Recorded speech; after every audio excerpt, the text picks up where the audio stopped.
Herzlich willkommen im Goldbeck-Haus. Heute Abend gibt es ein Finale. Seit 2 Jahren bieten Jürgen Krenz und ich euch das Format der Erzählkonzerte an. Damit möchten wir euch einfach jüdische Gegenwart ein bisschen näher bringen. Vorbehalte und Unkenntnis sind groß und über Erzählkonzerte ganz unpädagogisch einfach mal subjektiv in einzelne Biografien eintauchen. 2 Jahre haben wir das gemacht. Heute ist das Ende dieser 2-jährigen Serie erreicht und dazu, wir beenden diese Serie mit dem Gast, mit dem wir diese Serie auch begonnen haben. Begrüßt mit mir sehr herzlich Maja Lasker-Wallfisch.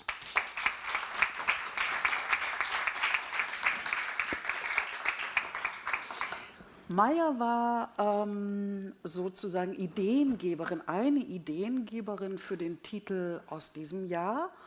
First of all, it's a great honor to have you here as a guest, Maja. Thank you so much for coming from Berlin and joining us. Maja Lasker-Wallfisch ist psychoanalytische Therapeutin, spezialisiert auf transgenerationale Traumata. Dazu forscht sie Traumata, die von einer Generation auf die nächste übertragen werden. Das hat sie aus eigener Hand und am eigenen Leib erfahren. Als Tochter der Cellistin und Holocaust-Überlebenden Anita Lasker-Wallfisch weiß sie genau, was es bedeutet, wenn sich Traumata in den eigenen Körper und in die eigene Seele einbrennen. Sie kam hier vor knapp 2 Jahren, Anfang Februar 2021 war das, um diese Serie zu eröffnen mit ihrem Buch Briefe aus Breslau. Da hat sie sich eine Beziehung erschrieben zu ihren ermordeten Großeltern, die sie nie kennengelernt hat, und ist persönlich mit denen in Kontakt getreten. Geht das? Natürlich geht das.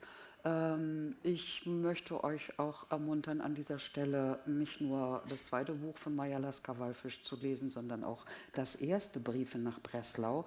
Und dieser Prozess, den beschreibt sie auch in diesem Buch, hat sie radikal verändert und ihr ganzes Leben auf den Kopf gestellt.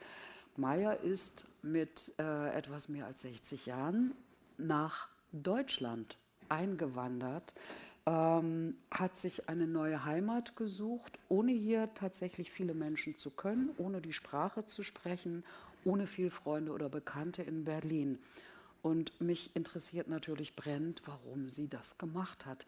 Maja, why did you move to Berlin without knowing the language, without many, without relatives, without friends? And why did you move to the capital of Germany? Well, first of all, thank you for inviting me back to this occasion. And I think if I followed the gist of what you were saying earlier, it sort of closes a series of events that you've had, which I had the pleasure of speaking at in the beginning of your series. And unbeknown to me at that time, a second book was in gestation, which we're going to be discussing this evening, which tells the story of why, to answer your question, Stella, why have I done this thing of moving to Germany, to Berlin particularly? And the simple short answer to that is that I had my whole life until making this decision felt that I was living in exile. Unconsciously, because I didn't really know that there was the possibility of belonging anywhere else or having a sense of belonging somewhere else. And I decided after, living quite a few years, or my whole life, in one place, that perhaps there was something that I needed to discover, and that place of discovery, there was never a question in my mind, once I'd made the decision, was to be Berlin. So language, in a literal sense, had nothing to do with it. It was something that I felt very profoundly on a cellular level, that it was a sense that, an emphatic sense of this was something I needed to live, having had such an unlived life in exile for so long. And so I did it. I've done it. Ich fasse das mal ganz kurz zusammen. Also Maya beschreibt eben in ihrem zweiten Buch, darum ist dieses zweite Buch überhaupt entstanden, den Prozess, den sie erlebt hat. Und in dem Buch legt sie ziemlich genau dar, wie das alles so in Bewegung kam und warum sie da gelandet ist, wo sie jetzt lebt, nämlich in Berlin. Sie hat sich in ihrem Leben in England immer in einer Art Exil gefühlt, am falschen Ort, ohne wirklich genau zu wissen, wo sie denn nun tatsächlich hingehört. Und nach Berlin zu kommen, ist etwas, wo sie einfach ihrem Gefühl gefolgt ist, auch wenn sie die Sprache nicht kann. Das hat damit gar nichts zu tun. Und das ist in dem Fall zweitrangig. Wie gesagt, sie ist ihrem Gefühl gefolgt und diesem am falschen Ort über 60 Jahre gelebt zu haben, das wollte sie ändern. Ihr werdet im Laufe des Abends noch natürlich mehr über die Beweggründe erfahren. Das Buch hat einen wunderbaren Titel. Ich schreibe euch aus Berlin, Rückkehr in ein neues Zuhause. So heißt dieses Buch. Und mich interessiert, wie dieses neue Zuhause von Maya aussieht. Your book has a wonderful title. The title says coming sort of back into a new home. Can you describe us your new home? How does it look like? Well, my house looks like a smile, and it makes me smile because it is I'm a very aesthetic person, and I know how to make nice homes, but this home is something that has a sense of history in it that perhaps is best encapsulated by a comment my brother made the first time he came to my apartment, which was, I imagine this was like our grandparents' home in Breslau. And I had, because we're fortunate in that we have many old photographs, I had sort of unconsciously, to an extent, filled my house with things that are sort of old European things, but it's also my aesthetic. It's what I'm naturally attracted to. So my home in Charlottenburg is, to use the terrible expression, I manifested it. I dreamt about it. I wrote about it in the first book before it existed. And then it arrived like a smile, and now I live in it, quite often smiling, if I'm not crying. So yeah, it is it's a place that feels like home. Yeah. Auch das übersetze ich euch ganz kurz. Ihr Zuhause, das ist wie ein Lächeln. Und wenn sie nicht weint, lächelt sie auch ganz oft in diesem Zuhause. Und ihr Bruder hat das sehr schön zusammengefasst. Er meinte, deine Wohnung, das sieht so aus wie das Zuhause unserer Großeltern in Breslau. Maya legt viel Wert auf Ästhetik, ist ein ästhetischer Mensch, der Schönheit wichtig ist, weil sie davon so viel entbehrte in ihrer Kindheit. And I'd like to ask you to read us the first letter because you deepen the relationship to your grandparents by continuing writing letters to them. Maya wird uns jetzt den ersten Brief aus ihrem Buch lesen. Auch in diesem Buch Rückkehr in ein neues Zuhause setzt sie den Kontakt, das Briefeschreiben an die Großeltern fort, ist weiter mit ihnen in Verbindung. Und Maya liest uns jetzt den ersten Brief auf Englisch. Und wenn ihr den nicht ganz verstehen solltet, dann habt ihr die Möglichkeit, hinterher ein Buch zu kaufen und das dann nachzulesen. Auf meine deutsche Übersetzung müsst ihr heute Abend verzichten, denn ich möchte gerne Mayas Stimme hören. Please. Thank you. First, can I just have a show of hands who understands English? Okay, that's most of you. Great. And just before I start reading, it's important to say, because rather than assuming that you would know this, that the journey of my return which the first letter expresses, is one of great complexity in terms of my emotional and psychological journey.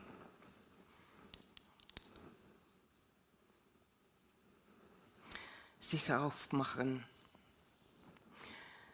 My dearest grandparents, I am engulfed in sadness and unanswerable questions. Forgive me for taking this space to try and make sense of my inner turmoil. I do not know who can accompany me, so I surround myself in your imagined embrace. You who do not silence me. I want to tell you something of my official day of emigration to Germany on the 7th of July 2021. An auspicious date, certainly one that will be marked in my memory forever. I cannot compare in a literal way to your experience of packing up your home in Breslau, and it is not my intention. But the ruthless way in which I have, at great speed, discarded loved objects, given away things I have treasured for many years, and not allowed myself a moment of regret or sentiment, no time for this now, is a new experience for me. I have chosen this path, so I feel that I'm not allowed to struggle, to feel afraid, yet I do. And the courage that has buoyed me up in making this decision seems elusive now, but I know I must keep this hidden. Do I abandon myself in giving up all that has been the landscape of my life for 63 years to return to the country that you were murdered in some 80 years ago? Why, I scream in my head, have I put myself in the midst of so much loss, appointed myself the symbol of continuity? I was not asked, and yet again tried to reinvent myself. Brave or stupid, crazy even, all words that have been attributed to my decision. I spent the last night of my London life in my mother's house, a place that has never felt like home to me. My mother feels like home, but not the space that surrounds her. I slept, or rather didn't sleep, in my father's bed. Life is certainly stranger than fiction, and this new phase in my life was marked by being invited to stay in a place that my father had banished me from some 40 years earlier. I attempted to share this irony with Mum. She sort of got it, and fortunately did not stop me from placing a neutralizing bed cover on top of the old, familiar bedspread. Morning arrived. It was time to leave, to say goodbye. I don't know how to do this, and I don't think Mum does either. So it was as if I was suspended, waiting for something, the right words, the gesture, the hug, all of them, yet none were possible. I know enough about unconscious process and meta-communication to tell myself that so much history was encompassed in this moment. Unspeakable, untellable farewells that have been utterly final. I'm so afraid that I won't see Mum again.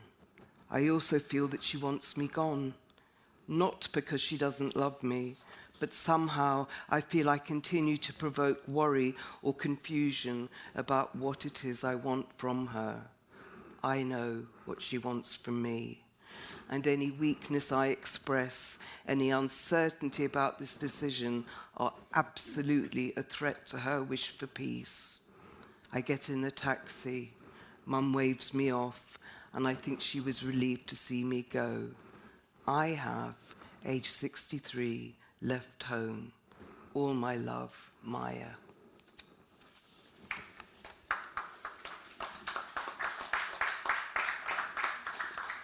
Ja, also im zarten Alter von 63 hat sie quasi sozusagen symbolisch erst ihr Zuhause verlassen.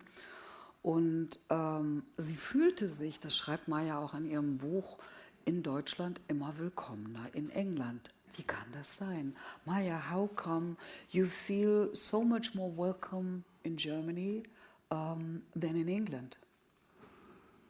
Well, I think that one of the things that has not been destroyed in Germany, or certainly in my experience of Germany so far, on a good day, is that my ideas are quite welcome.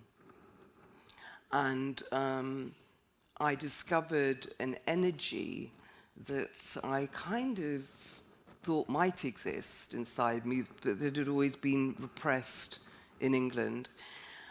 And for me, feeling welcome, which I don't think is such a strange thing, is when people say, yes, that's a good idea.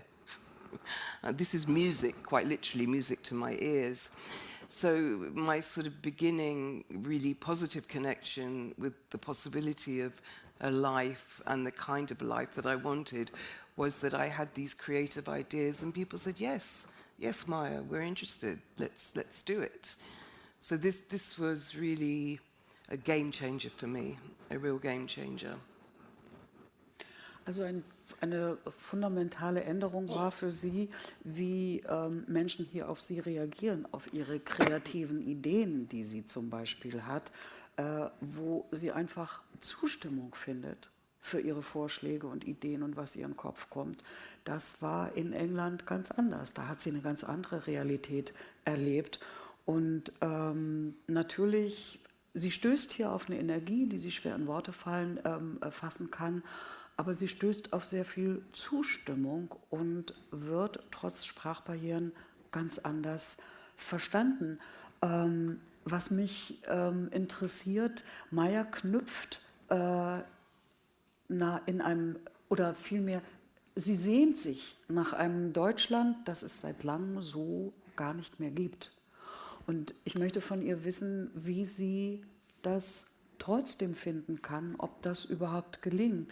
Maya, you long for a Germany that hasn't existed for a long, long time. How can you connect with this old Germany you're looking for? How is that possible? Well, I think it's partly was possible because I had a romantic idea that it had not been destroyed. And actually, I was right that there are pockets and places and people that still kind of offer the type of life and experiences that I'm really interested in. And I think what was critical about this was that my decision to return was much more actually, well, there was two main drivers. One was my responsibility and commitment to continuing my mother's work in my own way, but that I wanted to discover the life that was stolen from me, and that's pre-Holocaust. So I knew that I came from a very fine, cultured family. Of course, I knew this. And I knew that they had lived very happy lives until everything was destroyed. So that was the sort of big part of the energy that drove me into the decision. It wasn't just looking to take up a place because of what had been stolen. It was to try and connect with what had been stolen. And I think that's been critical to my experience, that I don't return as a victim, I return as a sort of triumph. Maya sagt, dass sie einer sicherlich romantischen Idee anhängt und dass sie auf der Suche nach diesem alten Deutschland oder diesem Geist dieses alten Deutschlands das natürlich nur partiell findet, in Menschen, in bestimmten Orten.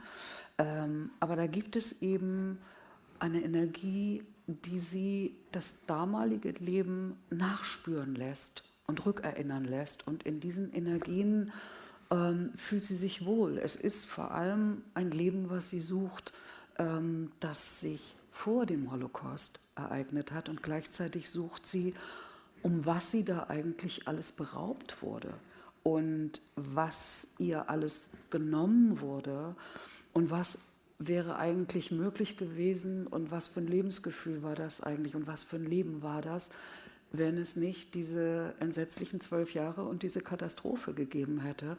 Und daran knüpft sie an und das sucht sie und findet es auch immer wieder in einzelnen Menschen und Begegnungen und an einzelnen Orten. Vorhin fiel schon mal der Begriff ungelebtes Leben. I'd like to quote a passage from your book in German first. Mein Gefühl ist, dass ich ungelebtes Leben lebe. Da ist diese Dringlichkeit, gibt ein seltsames Tempo vor. Sie begleitet mein gesamtes Tun. Unlived life. A quotation from your book, my feeling is that I'm living unlived life. There is this urgency, sets a strange way, it accompanies everything I do. Would you like to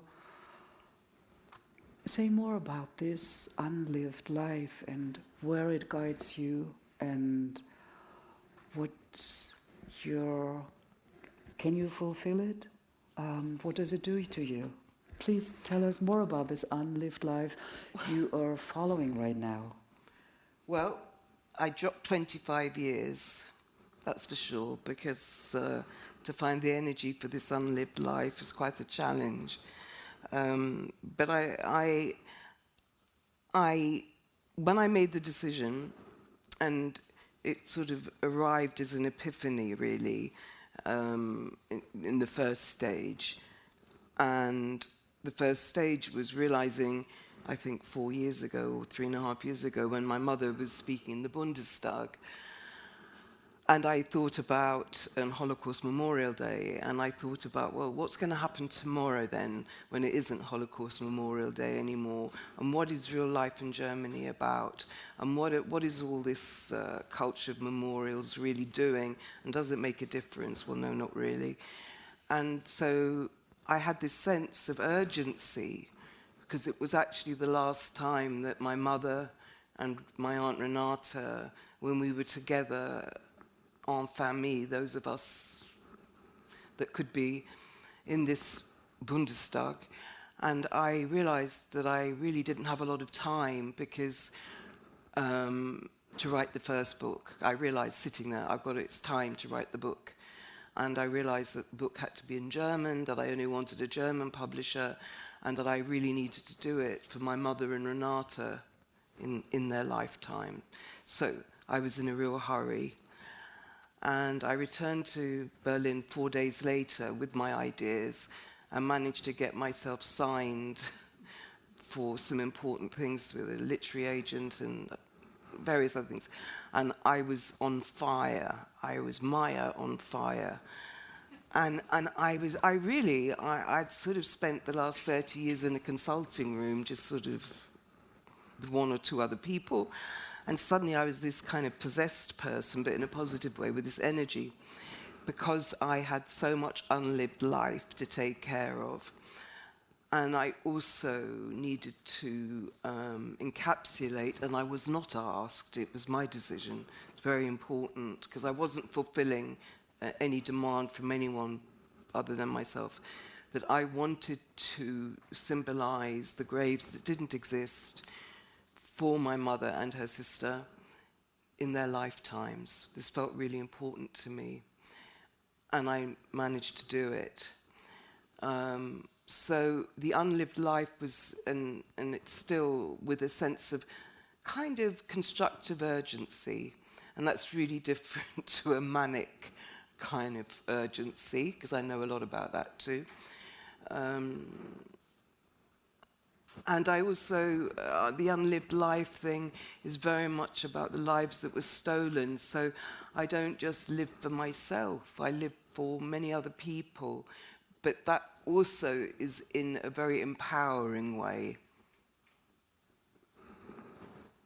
Also Maya sagt, sie hat 25 Jahre quasi eigentlich ein bisschen sozusagen verschwendet, dieses ungelebte Leben, was sie in sich fühlt. Da ist nicht nur ein Riesenbedauern natürlich, Versäumnis, sondern auch gleichzeitig ganz viel Druck, weil sie merkt, sie hat nicht mehr so viel Zeit.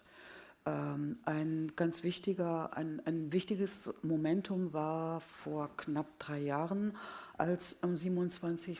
Januar 2000, was it 2019? Yeah, it was 2019 when your mother appeared at the Deutsche I Bundestag. think so. Ja, also am Holocaust-Gedenktag am 27. Januar. Und da sprach eben Anita Lasker-Wallfisch im Deutschen Bundestag. Maya war dabei, die ganze Familie war dabei, auch die sehr geliebte Tante Renate. Und ihr wurde klar, dass sie wirklich auch, wenn sie das zu Lebzeiten ihrer Tante und ihrer Mutter irgendwie noch bewältigen wollte, dass sie einfach die Zeit davon läuft und dass die beiden natürlich nicht unendlich leben würden. Und dann war sie plötzlich, sie brannte lichterloh, kannte sich überhaupt gar nicht selber wieder, war voller Pläne. Und das hat sie ja auch vorher schon gesagt, ihre Pläne stießen auf Resonanz. Die fanden eine Antwort und sie fanden Begeisterung und versiegten nicht einfach nur so im luftleeren Raum. Und sie wollte natürlich auch ihren Großeltern eine Art Denkmal setzen, eine Art Erinnerung geben und natürlich auch nicht nur den Großeltern, sondern all den vielen anderen Namenlosen, die einfach verschwunden sind und denen keiner gedenkt. Momentan ist Maya gerade in einem in einem Filmprojekt, das sie nach Auschwitz geführt hat. Und natürlich interessiert mich brennend, was ist das für ein Filmprojekt und worum es da eigentlich geht. You are in the middle of a film project that took you to Auschwitz. And could you tell us what kind of film project that is, what it is about? Well, the film projects, I think often film projects and books, I discovered, begin with one idea and then become something else or emerge and evolve and develop. So originally the film idea that I was working on, or we were working on, was about the theme of transgenerational trauma and the idea, because it was an idea at the time, following my first book, of return. Then the film idea developed. I was working with one director and then began working with another. And I began to think about and realized in our conversations that what was really underrepresented and what I was very interested in was not only the trauma of second generation survivors as a survivor, but the trauma of second generation of perpetrators, and the importance of the juxtaposition of these two experiences, that one story doesn't exist without the other.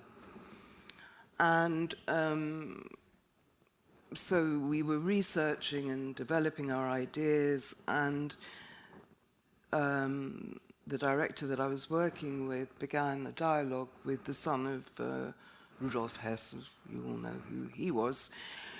And after a year or so of conversation and dialogue, he agreed to make his first return with me to Auschwitz, where he had not been since he was a child, where he'd left, grown up there, left when he was 7.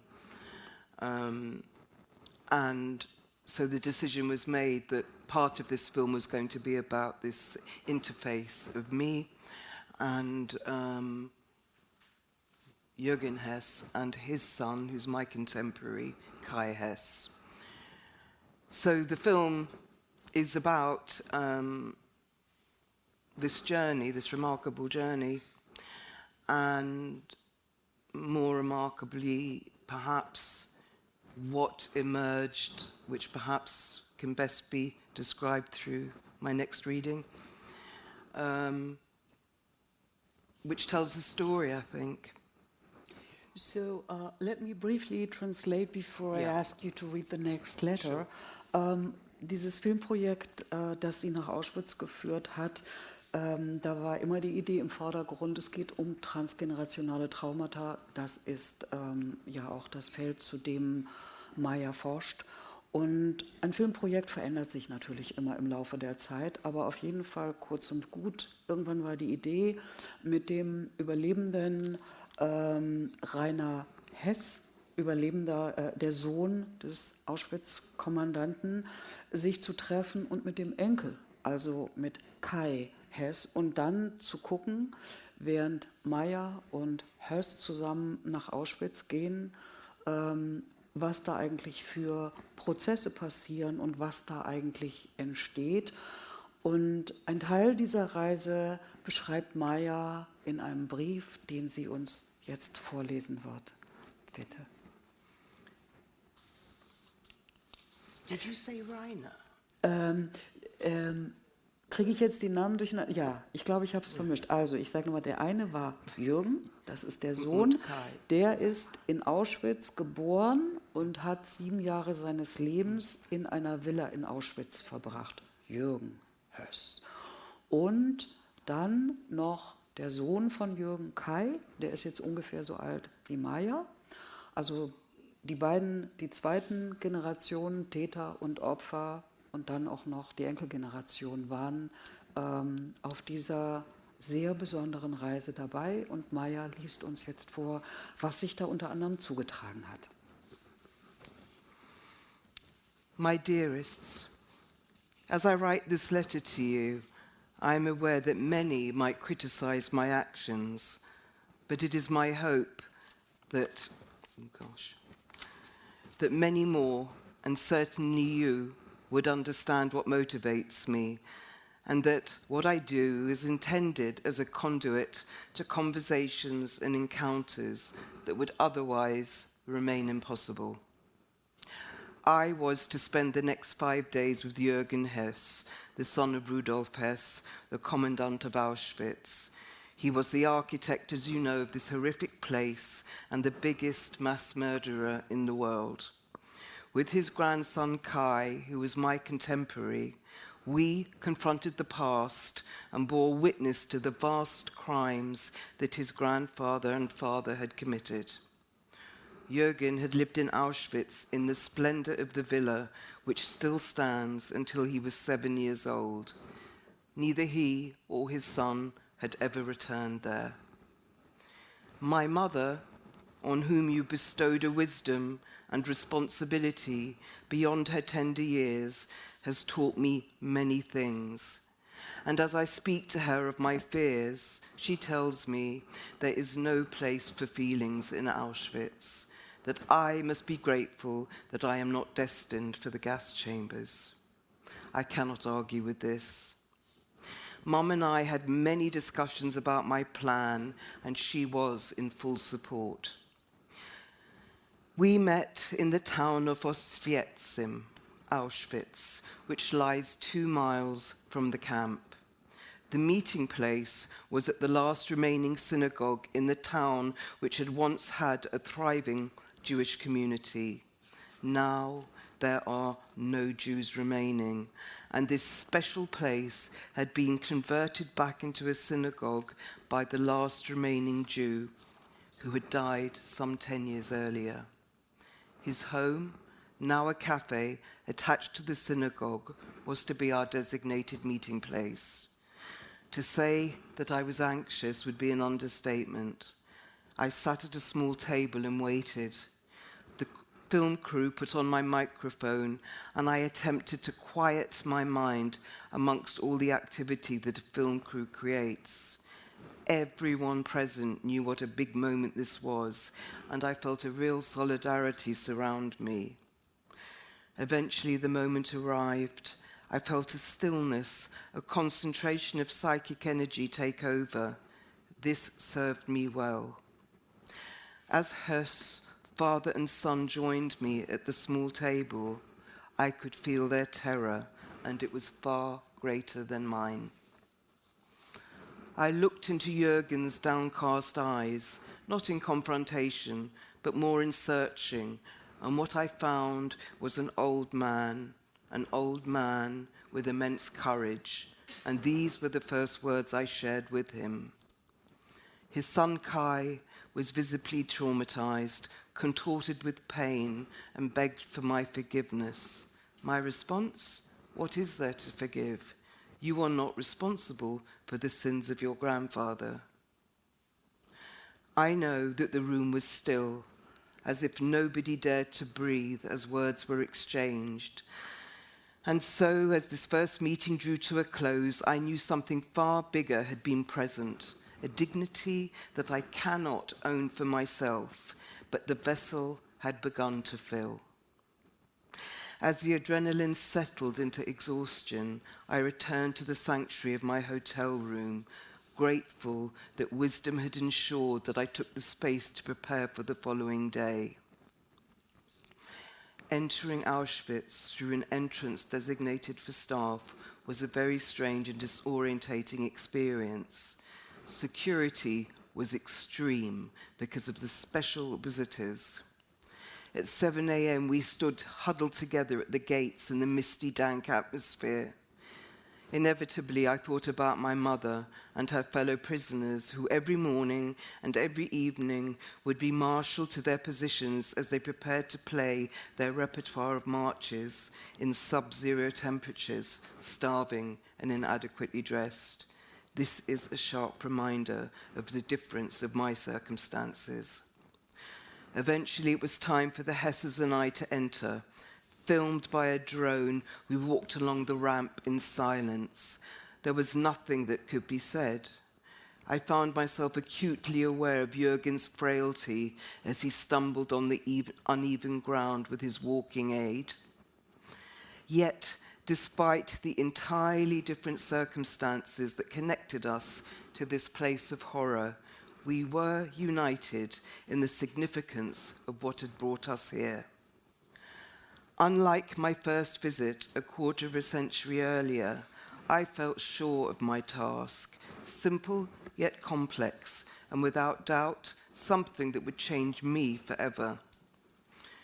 The adequate language to describe all that we witnessed together seems to elude me, but this also reflects the essential nature and need for silence that prevailed as we went from one place of horror to the next. Equally, I cannot tell you what these men, father and son, felt, but I can tell you that the stillness that had visited me on day one of filming seemed to remain. It was without doubt the guide or barometer that seemed to tell me when I needed to move closer or separate myself from the men whose burden and unprocessed trauma was far greater than mine. It is impossible to describe Auschwitz, and that is not my intention. But as we stood together at the ramp where your daughters would have arrived, been processed, heads shaved, tattoos stamped on their arm, stark naked, humiliated and depersonalized, we were united in sorrow. As we stood together and without judgment, I took their hands. It was the most natural of gestures in the most surreal of circumstances. I remember saying, I do not envy you. I come from the finest and you from the worst. This seems a legacy that is irreconcilable. As the last day of filming in Auschwitz came to an end, my thoughts turned to our next location. We were flying to London to meet your daughter in her home. She had agreed to meet them.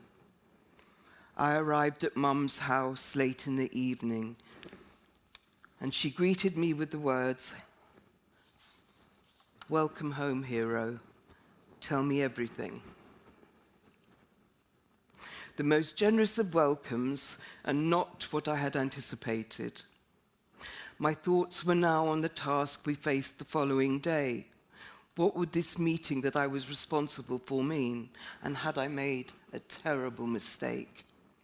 Morning arrived with the expanding film crew, and one of your daughter's least favorite activities began. Disruption of her domestic sanctuary is perilous. Mum needs order and peace, and both were disrupted. The mounting tension as we waited for the hearses to arrive was directed at the chaos unfolding in her beloved sitting room as the cameras and lights were set up. I kept assuring her that everything would be returned to its correct place. At least it was a distraction from the tension. Eventually, the bell rang. I opened the door to the men who had now become so familiar to me and invited them in to my mother's house. I knew my role in what was to unfold in this meeting was insignificant in contrast to the days we had spent preparing for it. I recall your youngest daughter's words as she greeted her unusual guests. Well, who would have thought it? The son and grandson of the commandant of Auschwitz in my house for Kaffee and Kuchen. Simple words, but profound in their truth. Again, adequate words escape me as I try to describe this historic encounter. For myself, I can only tell you what it felt like to be a witness to this occasion. The clarity in which your daughter conveyed her compassion for the suffering of these two men and the curiosity she expressed in her questions about their lives.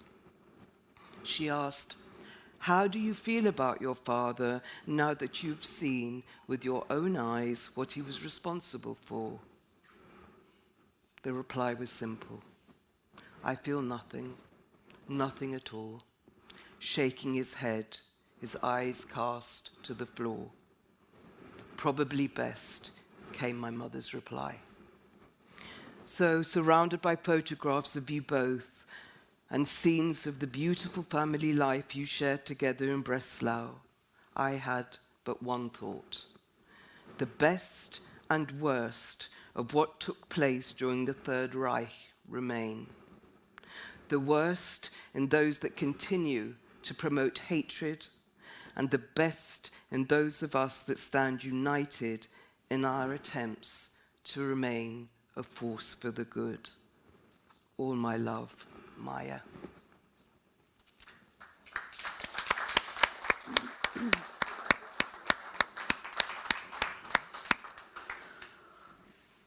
Die deutsche Schuld. Ein Thema, das hier einerseits sehr viel Raum einnimmt und andererseits nach wie vor verdrängt wird. Wie hast du die deutsche Schuld bei Sohn und Enkel miterlebt? How did you witness the German guilt in the son and the grandson?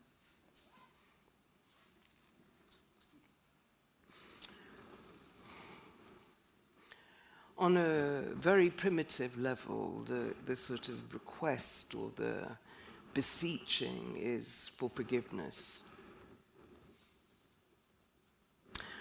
And of a deep, deep, deep,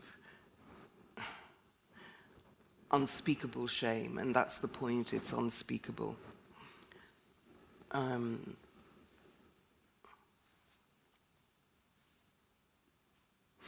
Many people have asked me, why did it take them so long? Why did Jürgen wait till he was, I think he's 86 now, maybe 87, a bit more. Why now?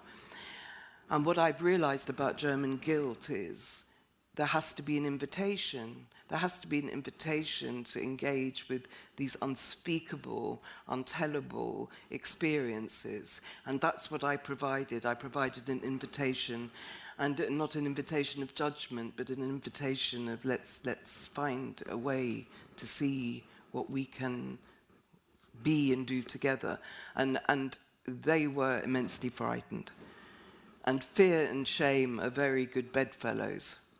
So I knew that underneath this fear was a terrible sense of shame. And the other thing that was really striking and that I have experienced in other contexts is the disassociation. It has nothing to do with me or an absence of inquiry. I mean, it's very interesting, I think, that, you know, we Jews there are so many memoirs. We write, we talk, we debate, but there are very few stories told from the perspective, the other side of my story, because there is a sense that people don't want to read those stories or know about those stories, because it's as if the right for those stories to exist doesn't exist. And I welcome those stories because I think they're essential to our understanding of humanity and choice and why people make the decisions that they do. So I think that shame and fear are the greatest prohibitors of engagement. And I think this is why Germany is so invested in memorials and the drama of memorials, because it's an avoidance. It's actually an avoidance. Let's keep it to one day of the year and do that. But what's going on the rest of the time is, you know, another matter. Ja. Meyer sagt, dass Scham und also dass vor allem Scham ein ganz schlimmer Feind ist, denn Scham lässt einen schweigen und verharren. Und diese beiden Sohn und Enkelsohn des Auschwitz-Kommandanten, die suchten natürlich in erster Linie nach Vergebung. Davon waren sie natürlich getrieben in gewisser Weise, dass Maya und auch ihre Mutter ihnen vergibt. Und sie sagt vor allem, also sie wurde oft gefragt, warum hat der Sohn, der ist jetzt ungefähr 86, warum hat er eigentlich so lange geschwiegen und darüber nicht geredet? Und Maya sagt explizit, es braucht eine Einladung, um darüber sprechen zu können und die Scham überwinden zu können. Und sie hat immer für diese Geschichten ein Ohr. Und sie sagt aber auch, dass diese Scham, die eine Auseinandersetzung, ein Gespräch einfach häufig nicht möglich macht, dass sie das oft hier findet in Deutschland. Und das ist auch ein Grund ihrer Meinung nach, warum Deutschland so viel in Mahnmäler, Denkmäler investiert, anstatt in einen direkten Dialog, der einfach so schwierig ist. What do you think should change in preserving the memories? What should be changed that we have a living memory of the past? Let's put it like that. Well, I think the key word is living. And sadly, as we know, time passes, and my mother's one of the few remaining eyewitnesses, and sadly we see in the world that people do not learn from history. So I think the only way forward in all the terrible situations that the world is still in and will continue to be in is that we have to make this a contemporary issue, not a Jewish problem. It's a human problem.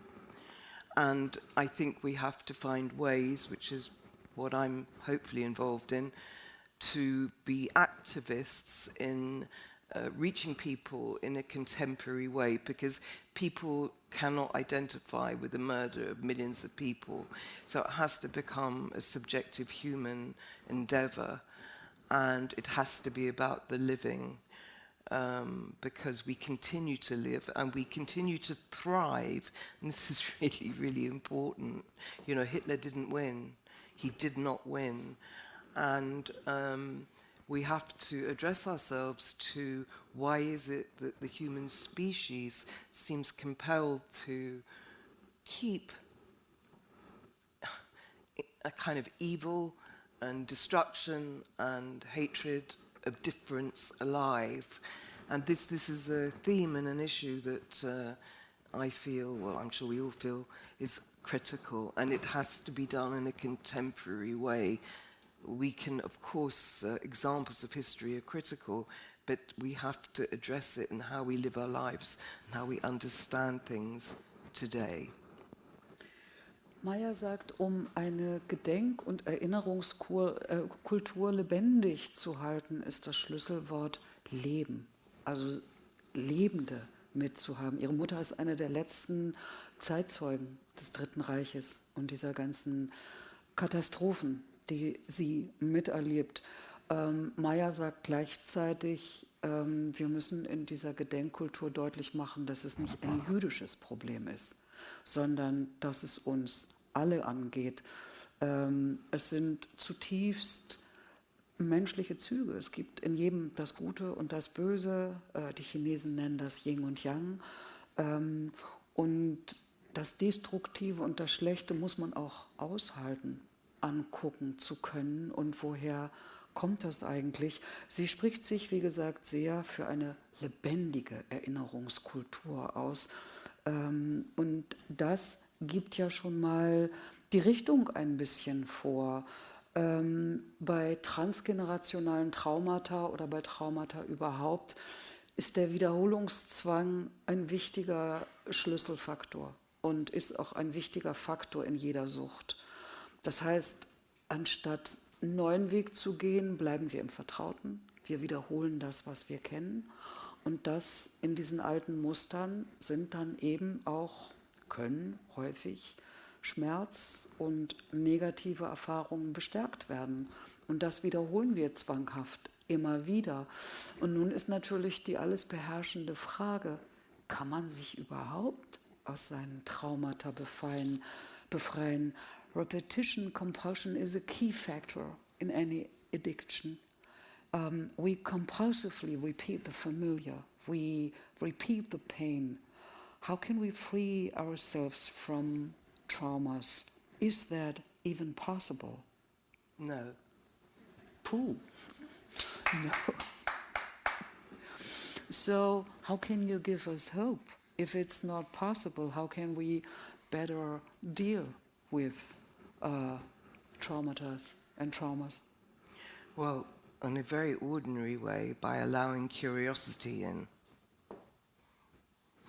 By not being afraid to ask questions. By asking somebody, so, well, what's it like to be you? Tell me a bit more about, to go beyond the superficial. And I don't mean that that's necessarily on a sort of a deep psychoanalytic level. I mean in a really sort of basic, ordinary way. Be interested, be curious, ask questions. Look for the similarities, not the differences. We all come into the world the same way. We sure as hell all go out the same way. So what happens in the middle is what's the kind of, seems to be the problem. So I don't think it's about avoiding trauma, nor do I think trauma is avoidable. But it's about actually engagement. And that is what I think is the only key to real change. Somebody actually just said to me, it just reminded me, just said, in an interview last week, they said, so are you happy or do you feel peace of mind now that you are here? I said, no, I'm a Jew. So I'm not looking for a release from my trauma. I'm looking for a kind of better way of being with it and a way in which it kind of makes sense to me. So living in exile for me meant nothing made sense. And now things make more sense. And that is, I feel, the resolution or the coming to terms with trauma.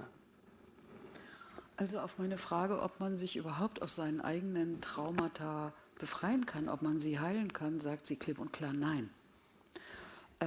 Was man aber kann, ist lernen, mit diesen eigenen Traumata besser umgehen zu können und davon nicht so getrieben zu sein. Das hat Maya schließlich selber auch am eigenen Leib erfahren. Darüber hat sie sehr, sehr ehrlich in ihrem ersten Buch Briefe nach Breslau nicht nur Bericht erstattet. Das war fast wie eine Chronistin. Hat sie ihre eigenen Schmerzen, die sie sich zugefügt hat, öffentlich gemacht. Und das war keine Nabelschau, sondern das war eine Einladung an alle, guckt mal, selbst ich habe es geschafft, damit umzugehen.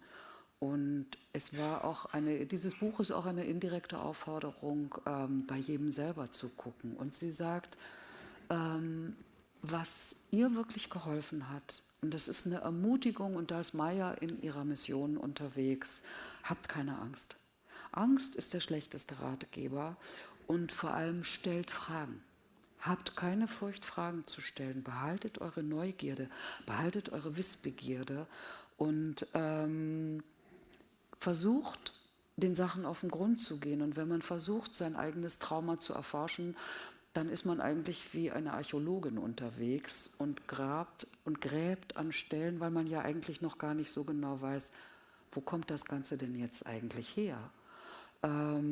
Aber Maya zum Beispiel, die von sich ja sagt, dass sie 60 Jahre quasi im Exil gelebt hat und sich erst spät und in voller Aufmerksamkeit ihrer eigenen Geschichte und ihren eigenen Traumata stellen konnte, die stellt jetzt fest, dieses Leben im Exil, natürlich hat das gar keinen Sinn gemacht, aber als sie anfing, langsam so eine Landkarte zu haben, so einen Plan, dem sie folgen konnte und nach ihren eigenen Geschichten gegraben hat, da hat sich etwas verändert. Und ich kann selbst bezeugen, hier sitzt, und ihr seht das auch, hier sitzt eine Frau, die in sich etwas mit sich geklärt hat, die sich auf eine unglaubliche Reise begeben hat und voller Pläne ist. Ich möchte noch mal etwas fragen über diese deutsche Seele und die sogenannte Tätergeneration, die natürlich auch jede Menge Wunden, also die Geschichte hat jede Menge Narben in der deutschen Psyche hinterlassen, und ich wüsste gerne, welche das wären. You write about the wounds of the past, which have left all kinds of scars in the German psyche as well. Could you describe these kinds of scars besides what you have mentioned already about Jürgen and Kai? I think one of the really big things that I've been living with the last couple of years in German society is unconscious bias. So the kind of, which speaks for itself, so not necessarily direct anti-Semitism, but the kind of suspicion or unease or misunderstanding of what the Jewish voice, because I have a Jewish voice, is actually saying. So I still feel that what exists very much in German society, not all, but talking about it in a critical sense, is I sometimes feel I'm speaking Judendeutsch. Now, I don't know how many of you are familiar with the book The Pity of It All, which tells the story from the 18th century of when Moses Mendelssohn first entered Berlin through the gate only allowed for cattle and pigs. And he spoke about, which was a real revelation for me, how, before Yiddish was being spoken or anything, how Germans were describing Jews as speaking Judendeutsch. And this was literally translated as kvetching. So it was like a revelation. So my publishing house think I'm kvetching. Oh my God. So I'm kvetching here and I'm kvetching there and I'm kvetching everywhere. Actually what I'm doing is just trying to say, do you know what? I'm not happy about that. So there's a real reluctance to engage in a meaningful way in the sort of critique of a Jewish voice. And I know that I'm not alone in this experience as a Jewish writer.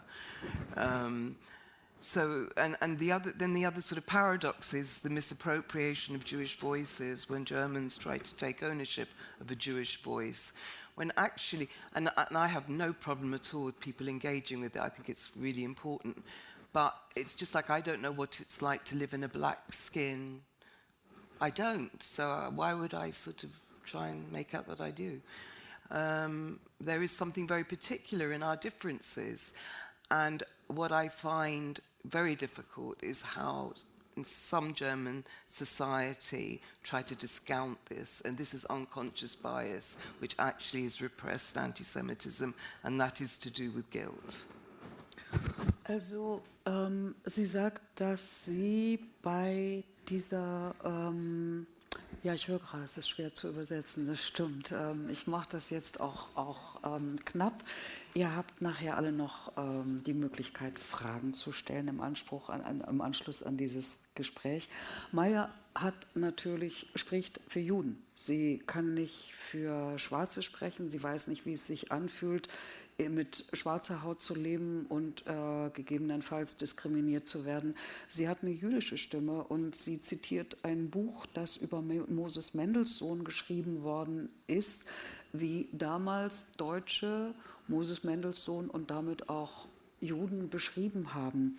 Und das war natürlich schon ein Anfang und eine Art und Weise des Missverständnisses, des Klischees, wo etwas aneinander vorbeiging, und die sogenannte deutsche Schuld und die Narben, die sich in der deutschen Seele nach 1945 zeigen, ist natürlich niemals singulär in solchen Zeitrahmen anzuschauen, sondern hat sich über einen längeren Zeitraum sozusagen vollzogen. Die Missverständnisse und die Klischees, die es bis heute gibt über Juden, sind natürlich auch ein Ergebnis dessen, dass es viel einfacher ist, sich in seiner Schuld weiter auf die Missverständnisse, auf die Klischees zu versteigen, anstatt sich ehrlich von Angesicht zu begegnen. Ein Satz, den Maya vorhin schon gesagt hat, den ich aber nicht übersetzt habe, der kommt mir jetzt gerade wieder in den Kopf, und den finde ich wichtig an dieser Stelle nochmal zu sagen. Maya vertritt die Ansicht, dass es ausgerechnet jetzt viel wichtiger ist, auf die Gemeinsamkeiten zu gucken, als auf die Unterschiede, und das ist eine Ansicht, die ich sehr, sehr teile. Maya, mit deinem ersten Buch Briefe nach Breslau hast du ein Tabu gebrochen, wurde oft gesagt. With your first book, Briefe nach Breslau, you broke a taboo. In which sense? I don't know. But you wrote that. I know. No, but you no, quoted people. that in your second book. But that's what people told me, that I'd broken taboos.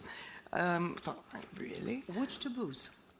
That I was speaking out. That I was speaking out about the impact of the Holocaust on the second generation, and I don't think I was the first person to discuss these things, but there was something, I think, about the immediacy of my book that had a big impact on people, and I think it was actually because I combined 3 stories in one book, so there was no escaping the impact of what was and what is, and perhaps that was why it had such an impact on people.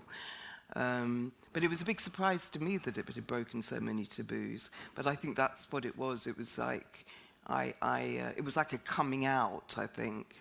And yeah.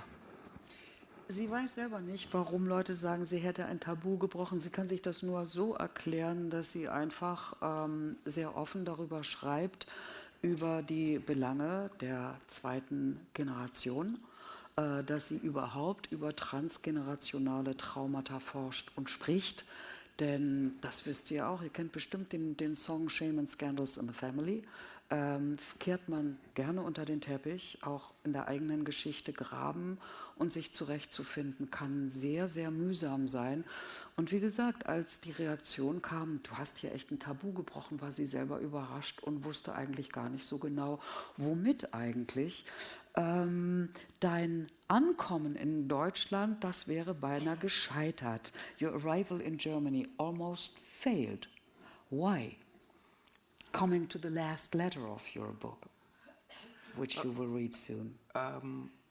Oh, well, there were various things like broken bones, but literally, it's quite, I mean, that chapter came out of the book for a variety of reasons, but it's a funny little story. It wasn't funny at all, actually.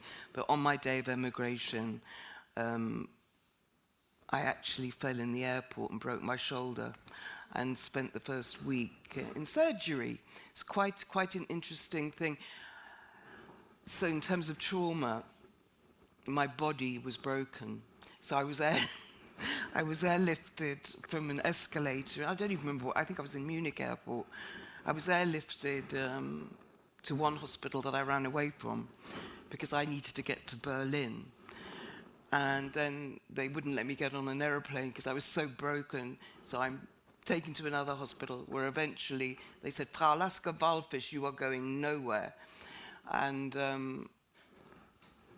it was pretty awful. But it was interesting in terms of my broken body, and that was how it nearly failed. But it nearly failed out of fear as well, which perhaps is what this last letter might describe. I didn't mean the broken shoulder. No one really knows about it. Exactly, even I didn't know about it. I meant that you took a break after you came to Germany and you immigrated into this country. You took a break, and the arrival or staying here almost failed. Why? What was so difficult? Well, I decided that the Nazis were after me, and I was very frightened. But I'm obviously telling you this in a very primitive way, but I was really frightened, and all the courage and sort of emancipation that I experienced obviously could not be a permanent state. So I got very scared and decided that the solution to this was, because I was commuting, or I was trying to commute, not a good idea, but I was kind of commuting, and my commutes got a bit longer. I was staying longer there than here. And then I decided that I must buy a house very quickly, and I literally bought a house in half an hour, which I'm now trying to sell in the UK. And so fear and shock, trauma, caught up with me. And I had a period of idealization, that I had finally found the answer and I'd done the right thing. But it took some time for my whole body and brain to catch up. So I think on some days it feels like it's caught up. Also, sie hat sich die Schulter gebrochen, was irgendwie eine physische Einreise verhindert hat. Das hat sie gerade gestanden, aber diese Geschichte kannte ich gar nicht und die meinte ich auch gar nicht. Dieses ganze Projekt der Rückkehr in ein neues Zuhause wäre beinahe gescheitert. Ihre Traumata machten sich plötzlich bemerkbar. Ihr ganzer Körper war sozusagen außer sich. Sie fühlte sich plötzlich verfolgt von Nazis. Sie war wirklich erschüttert, sehr erschrocken, total verängstigt und hat so als kleine Fluchtreaktion kurzerhand binnen einer halben Stunde ein Haus gekauft in England, was sie nicht verkaufen will. Aber da hat ihr sozusagen der eigene Kopf ein Schnippchen geschlagen. Vermeidungsstrategien, was weiß ich. Aber letztendlich sitzt sie jetzt hier und liest uns den letzten Buch aus ihrem Buch vor. Ich schreibe euch aus Berlin, Rückkehr in ein neues Zuhause. Und da beschreibt sie ein bisschen, wie das mit dem Ankommen in Deutschland war. Could you please read us the last letter from your book?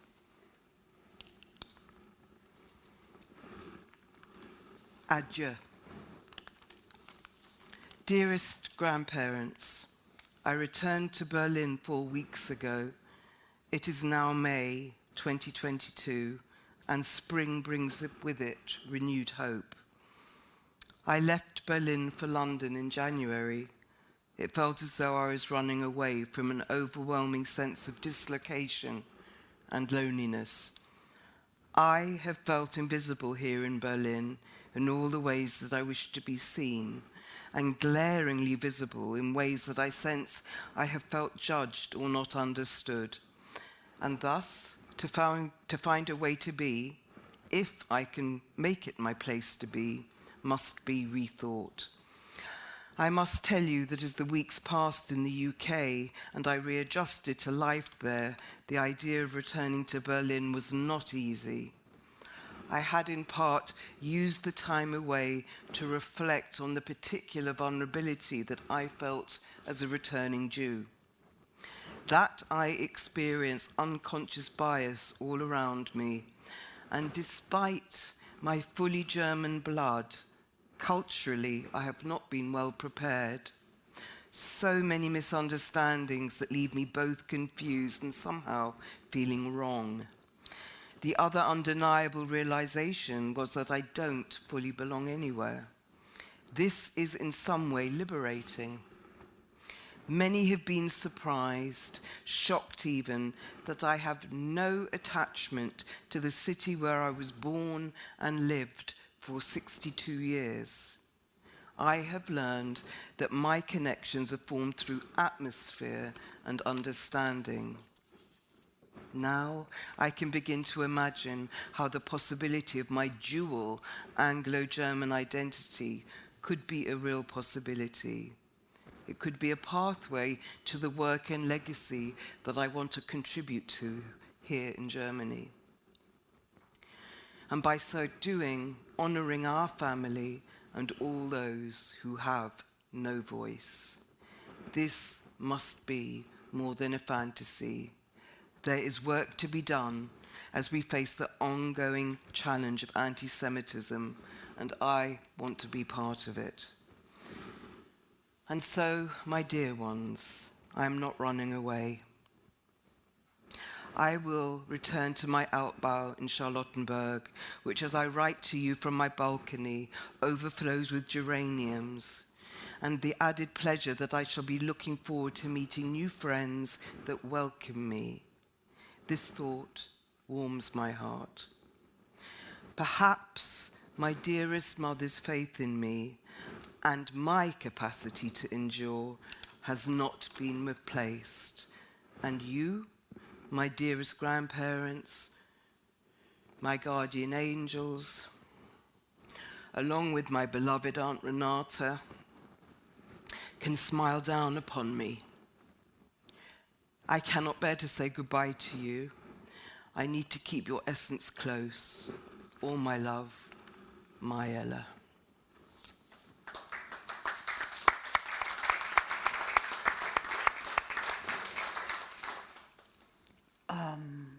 You moved to Berlin as an English woman. Does nationality or religion still mean anything to you? Did you call me a British woman? Officially. No. Officially. So, No, I'm a citizen of the world. very nice answer.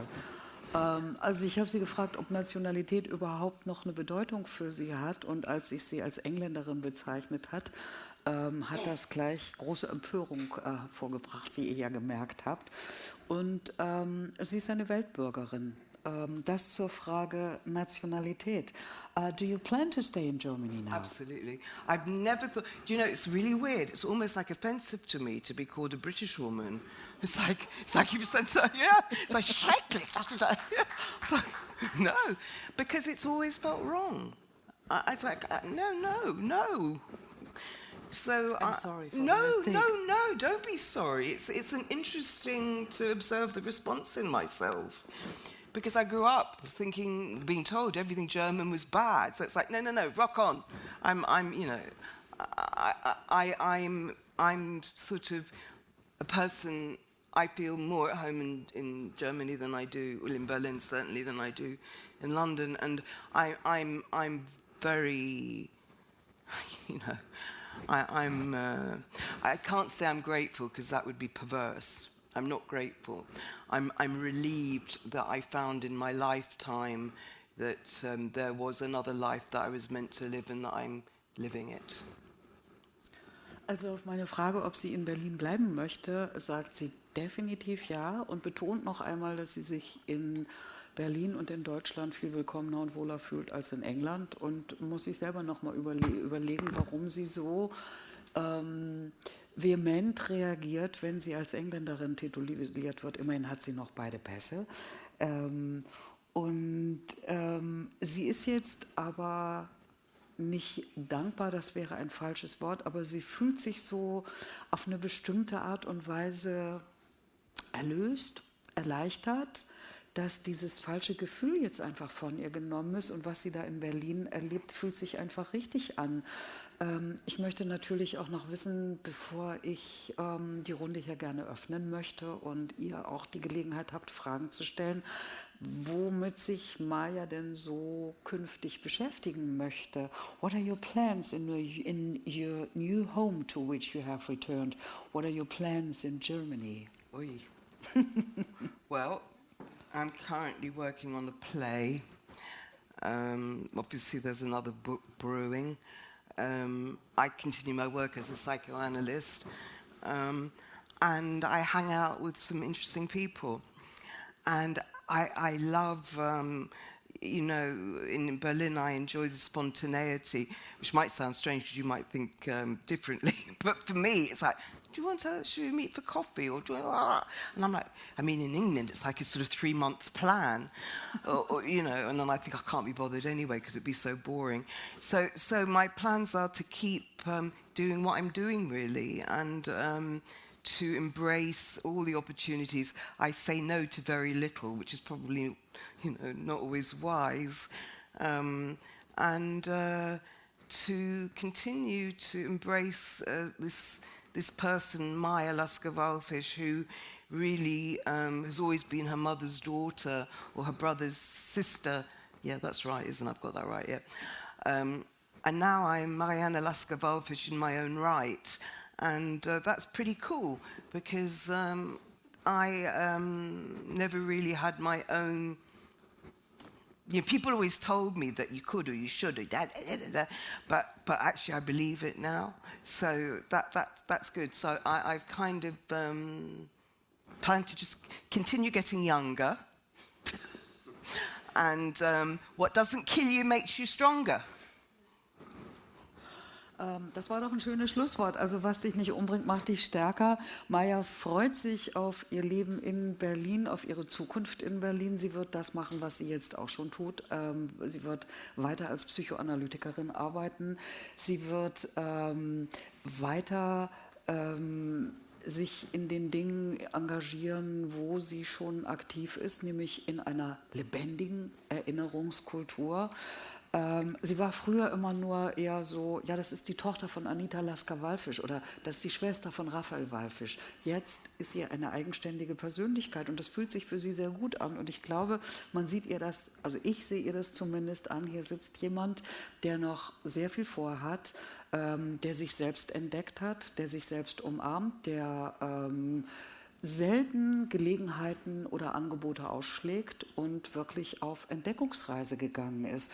Und hat denn jetzt jemand von euch noch Fragen an Maya? Dann habe ich hier nämlich ein Mikrofon, das holt gerade Jürgen.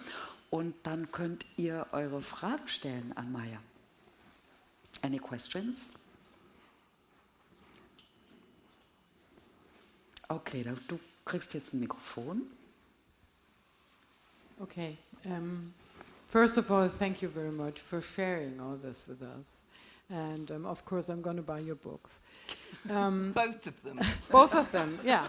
You've got to I read also, the first one first, you see, otherwise it doesn't make sense. I do have a friend who works in transgenerational trauma therapy, and it's going to be a present for her. I'm going to read it first, and then I give it to her.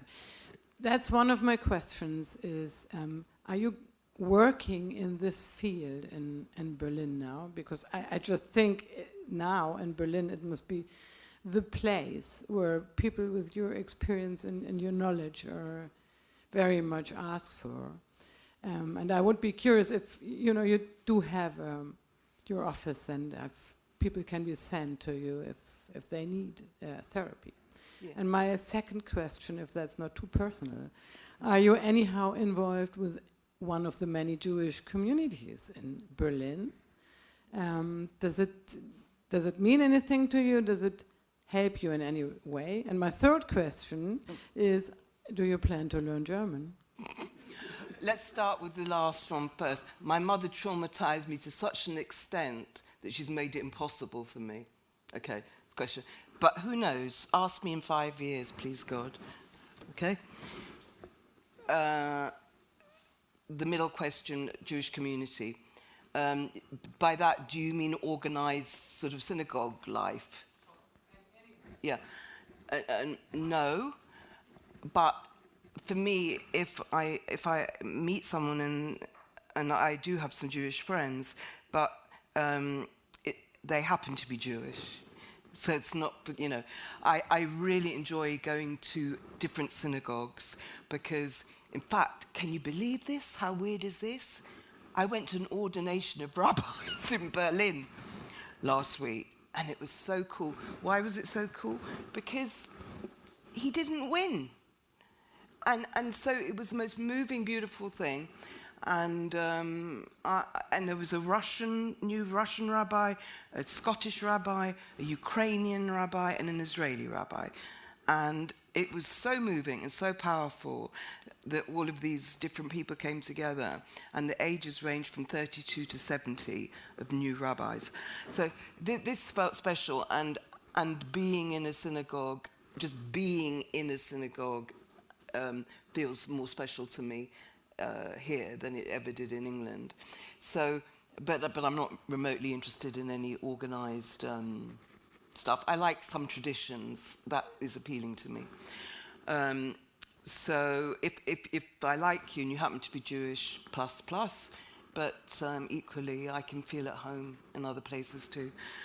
And the first question on trauma, I'm always really ambivalent about being called an expert in anything. I'm an expert in suffering. I'm an expert in helping people hopefully to suffer less or come to terms with their suffering, to make peace with it. So yes, people do ask me for treatment or approach me because of this. But I never, ever, ever sell myself as I'm an expert in transgenerational trauma.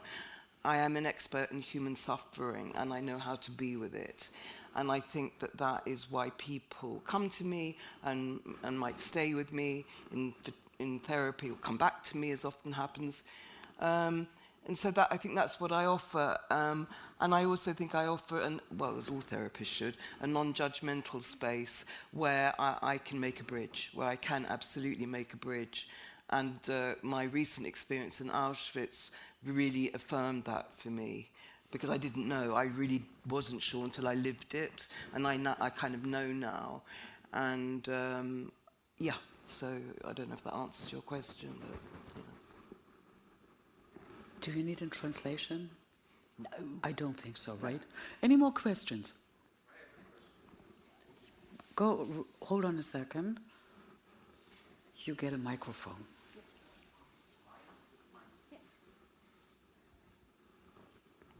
There's a certain contradiction what you would probably agree, that contradictions are imminent, between or I start telling about myself. I've been trying to shrug off identities, collective identities that were forced upon me all my life. And I don't know if I've succeeded. But your story is somehow similar. Because also the final letter that you were reading now is, bye-bye, being the daughter and the sister of, and hello, becoming somebody. And yet, this somebody that you're becoming is still poking into the past that you were quasi fleeing. Do you understand what I'm asking? So, what's your answer to this? How do you deal with this contradiction? Well, Or what's the role of identity, collective identity, in the lives of individuals at all? Is it quasi positive or negative? well, obviously that it's entirely subjective. For me, the collective isn't a Jewish collective. It's a collective. I don't want to be part of a collective that I don't feel a sense of welcome or connection to. Identity is essential to being a human. I mean, it's impossible to not have an identity. It's what the identity represents. I think what I express, or try to, which is what I've sort of emerged into, and it is complex, and of course it's not. It comes and it goes. But I have an identity which is. I stood in Auschwitz just a few months ago in the music block, and I said in my mind, so this is who you are, Mariana Lasker-Wallfisch. So it isn't. Actually, identity is about autonomy. And for me, I have a sense of autonomy, but I also have a need to be part of something because I'm human. But I have figured out what it is and who it is, and I run a mile from that which I don't want to be part of. So I don't know if that's the kind of answers or response to your question at all, but I think if we stop having an identity or try to not have one, then I don't know what happens. So it's really, I think it's about what is that identity, what does it mean? And it took me 60 odd years, and I'm sure we're all still trying to figure it out, but I have a stronger sense of it. So I'm absolutely my mother's daughter, and of course I'm connected to my history. I wouldn't be me, and none of us would be who we are without it, so I don't want to dissociate from that. But it's about figuring out, well, what is that for me? And I kind of think that I'm sort of on the right road for that now. I have much less conflict. I have much less conflict about my identity. Yeah. It took a lot of suffering, though, to get there. But, yeah. Are there any more questions? Come on, grab the chance. You have the opportunity. She really wrote a I welcome questions, really. Yeah, she waits and she loves answering questions. I do. Especially after these very open report. How, I don't know if you have read the books. I read both of them, of course. And I was always amazed how openly it was almost sort of confession, and how openly Maya described her struggling. Let's put it like that. Are there more questions? Yes, please. Good evening. Hello, Stella. My name is Daphna. Thank you for being here. Thank you for coming. I have 2 points, not really questions. First of all, you were both talking or discussing the taboo and wondering what the taboo actually is. And I think it's sort of two-sided. It's one within the Jewish families, because many of them don't talk about the trauma. And I think that is really not really neglected within science, but it's society is not really conscious about that. And the other side is that the trauma is a little bit like with depression. It's not talked about because people are not keen to out themselves. So I think that's an important point, and that leads me to the second thought I had when you were talking about your encounter with Jürgen and Kai. I think it might be interesting to look at more encounters like that within German society, and I totally agree with you that that it's really it's not just a Jewish topic, but it's actually about all of us. Yeah. So that's something I would like to encourage you to push more and share more. Thank you. So thank you very much. Thank you.